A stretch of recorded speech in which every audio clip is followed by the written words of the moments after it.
everybody. We are here today at the Toronto Sportsmen Show. As you can see, I needed to read that. And last year, fun fact, they had 65,000 people stroll through here. So I think I'm here to help you figure out what all the fuss is about. Because if you see down here, there's so many people here already. And I want to see what they're looking at.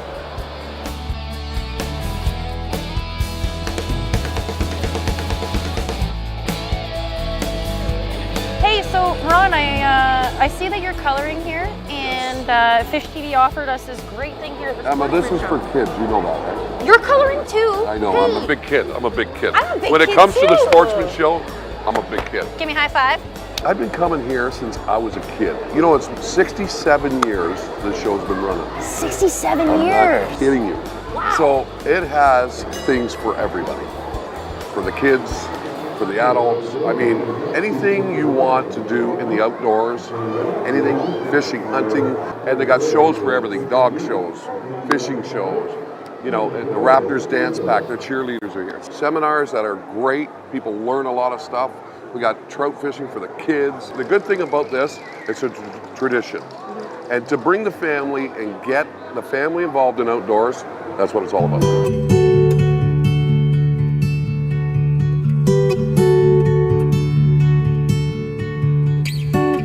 Hey guys, you want to see Sam, our new best friend, get picked up? Because I do. All right, so Sam is a 20-year-old snapping turtle, which is one that you would probably encounter on the road looking for a good place to lay their eggs. It's going to be this size or a little bit bigger. So we want to teach people how to move him safely. There are a lot of things that you shouldn't do, and one of them mainly is putting your hands in the wrong places or putting them along the side of the shell where they might get bit. So what you want to do is approach from behind, put a firm grasp on their tail, and then slide your other hand underneath. Oh! Pick them up kind of like a pizza. A snapping turtle can reach around to its back foot and up over its shell as well, but can't go under its shell and can't reach its tail. Look at you, chomps on you. They get bigger than Sam, so if it's bigger, you might need something like a shovel or a car mat to help you along. Just don't drag them either, because they can actually get cuts and scrapes that can cause them to get sick or infection in the water. Well, one thing about these guys is how long have you been caring for them? They've been with us for 5 years, and they've been in captivity for about 6. They're 6 years old. They were both orphans, so they didn't have the opportunity to go back to the wild, and now life in captivity is what they've got. They love it though. Yes, they live a fairly retired lifestyle. What's the average lifespan on a beaver in captivity versus one in the wild? Is there much of a difference? Yeah, so in the wild it's about 15 years. In captivity normally we think we can double it or make it a little longer. Yeah. They generally say up to about 24 years. Oh wow, eh? Their lifespan's already so long in the wild, particularly for a mammal of this size. So to think that we could, make them live 30 or more years is probably a bit ambitious, but we'll aim for it. Yeah, for sure, for sure.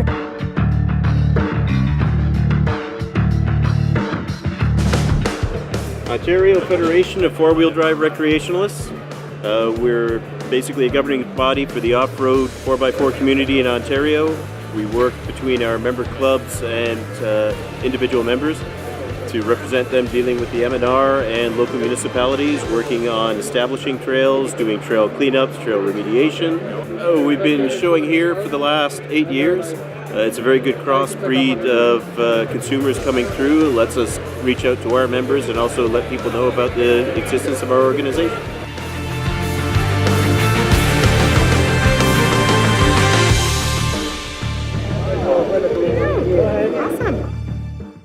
I'm here with Jessica from the Canadian Canoe Museum, and they have a lot of really, really great things, but more than anything, I want you guys to hear what she has to say because no one can quite sell it like her.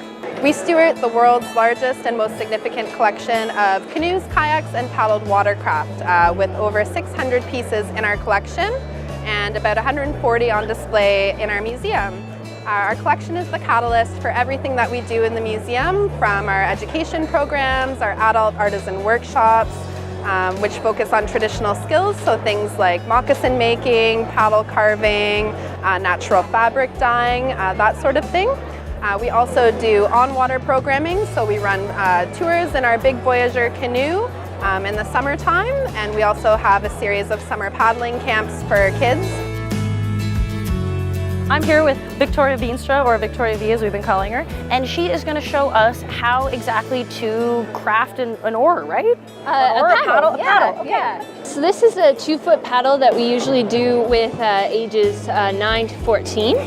We get them carving, and usually we make them do the measurements. For the show here today, we're just letting kids get the feel of what carving is like. So cool. This is a workshop we would do with kids back in the museum, and they get their own paddle and they get to take it home with them. Do you allow 26-year-old kids to come and play too? Is that like a thing? Can I come play? Absolutely, you can come and play at the museum, but you can't register for the kids' classes, but we do have some adult classes that we can register you for. That's awesome. Awesome. And dogs, because it wouldn't be the Sportsman Show without dogs.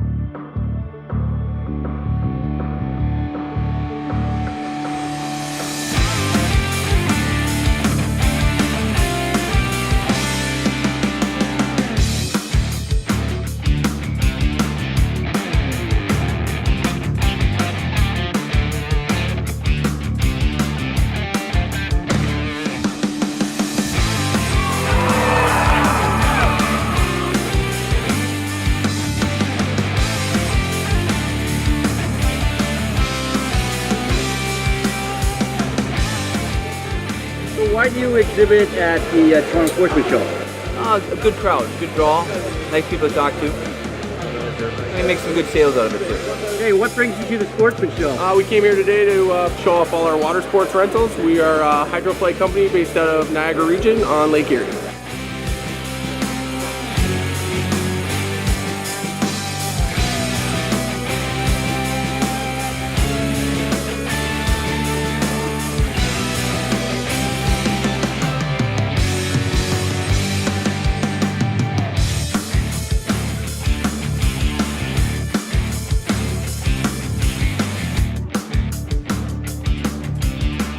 Would you call yourself a bird lady, like a crazy bird lady, like crazy cat lady? Yeah, maybe. All right, cool. I'm into that. This is a peregrine falcon. His name's Oscar, fastest animal on the planet. They hunt by going into a dive called a stoop, and in those dives they've been recorded going over 230 miles per hour. They actually have been studied by scientists in order to figure out how they do that. And in order to do that, they've found what they do is they fold their wings behind their back, and it creates a sort of indent back there. And as they're diving, the wind rushes over them and into this indent and pushes them down to go even faster because they exceed terminal velocity in those dives. You notice his nostrils there, how he has the little bone in the middle? Yeah. If you see a jet engine, you notice how it has the metal part in the middle, and do you know why that's there? Help airflow? That too. Yep, basically, the strength of the air, the force of the wind, it's going so fast, if it would rip the engine apart. So the one in the middle, it kind of disturbs it and keeps it from ripping apart. That does the same thing for his sinuses.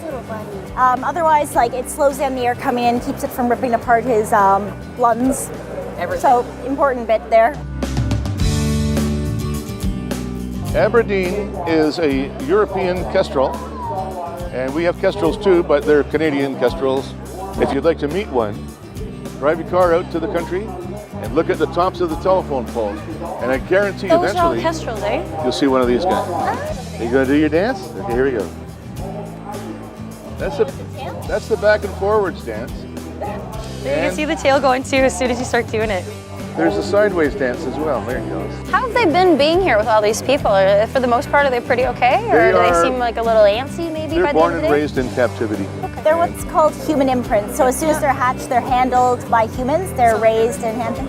It imprints on them psychologically, so they kind of think they're human. So having all these people around them is pretty normal. They don't really have the same instincts as ones in the wild, so they wouldn't be able to survive out there. So this is Seamus. He's a barn owl.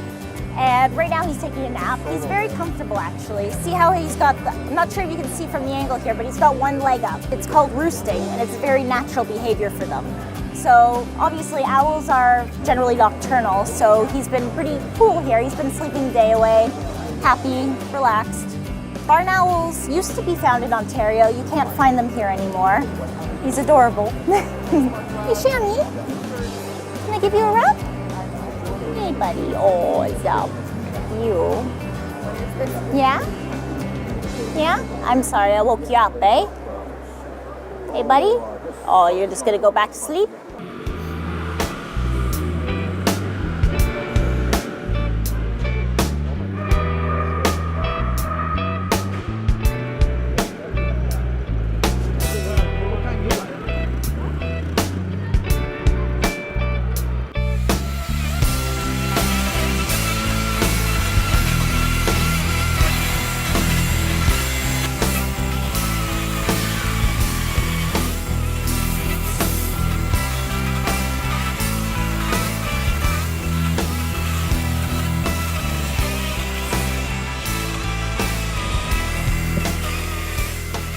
So what do you love about carving with the chainsaw?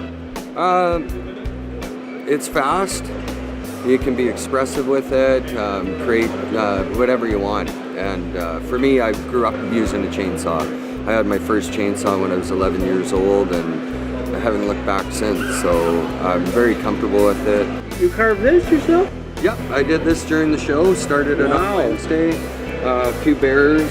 I'm just finishing up a big bench here. So how long did the dragon take you? Well, I started on Wednesday and finished on around Friday, I guess. So do a little bit each day and then work on some small stuff, faces, bears, owls. Great, thanks. You're welcome.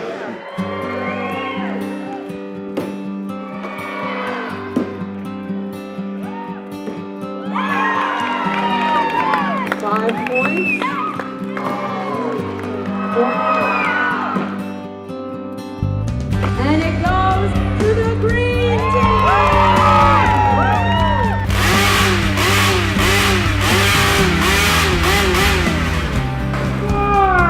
Well, come on, folks. Make some noise. You're lovely guys up here. They're climbing all the way to the top. It looks like they're moving it about, and I think it's going to go to Sean, the green team.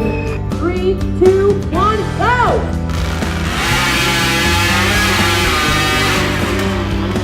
And it goes to the red team! Red team, go! Now red team, can you cheer on your competitors up here? Green team, make some noise over here! Who's going to win this race? The green team or the red team? And it goes to the green team! 7, 8, 9, 1, 2, 3, 15, 17, 16, 19, 25, 26! It goes to the red team! Come on, folks, show Darren some love up here for winning that competition.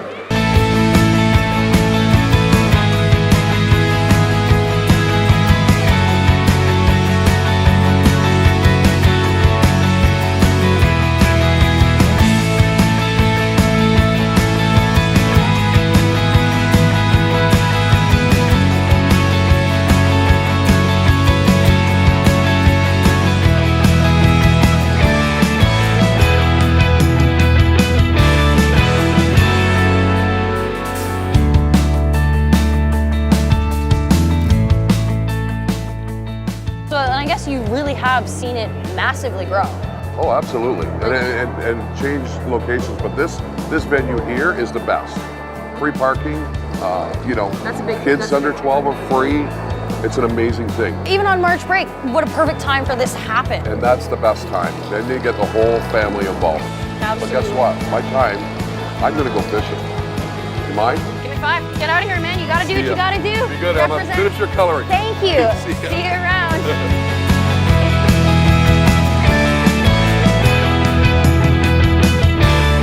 Look at the bass fish. Look at the trout fish. Walleye, pike, muskie. How about anything that swims?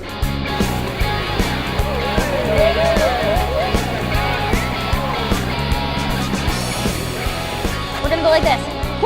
Twist them really, really quick.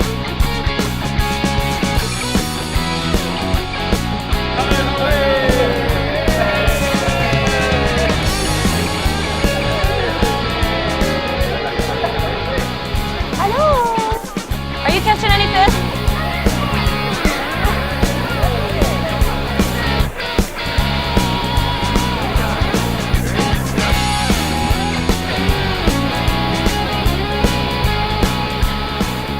Okay, so we're almost done here at the Sportsman Show, but I just want to ask all my new friends here, did you guys have fun today? Yeah!